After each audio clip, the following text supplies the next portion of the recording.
Baik Bapak Ibu yang saya muliakan, setiap ulama mengarang kitab, maka kitab itu diawali dengan mengucapkan Bismillahirrahmanirrahim.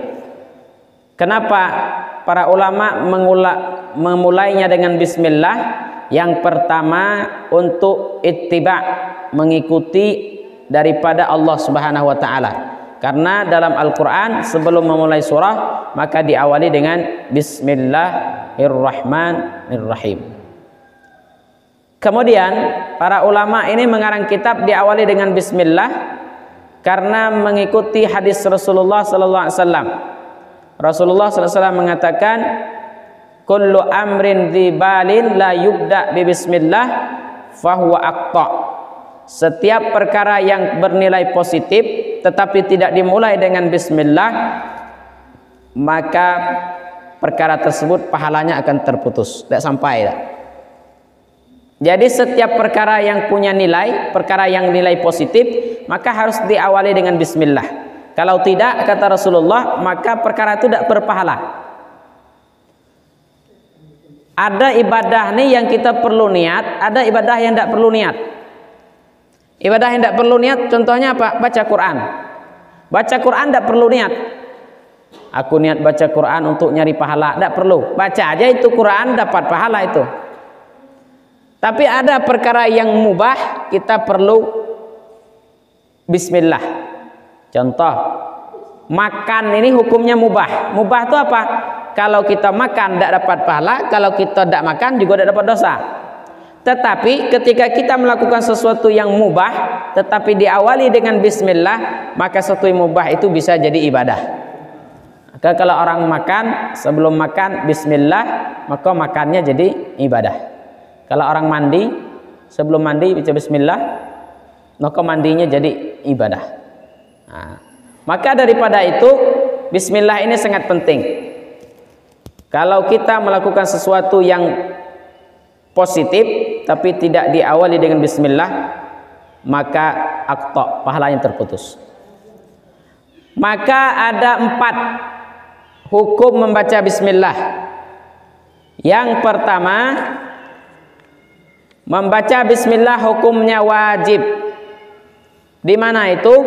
Yaitu ketika membaca surah Al-Fatihah di dalam salat, maka baca bismillah hukumnya wajib. Dalam mazhab Imam Syafi'i, para ulama tafsir menyebutkan bismillah itu adalah satu ayat daripada Al-Fatihah. Barang siapa yang membaca Al-Fatihah tetapi tidak membaca bismillah, maka Fatihahnya kurang. Maka baca bismillah di sini hukumnya wajib. Yang kedua, membaca bismillah hukumnya sunnah. Kapan itu? Yaitu ketika memulai sesuatu yang bernilai positif, maka hukumnya sunnah baca bismillah.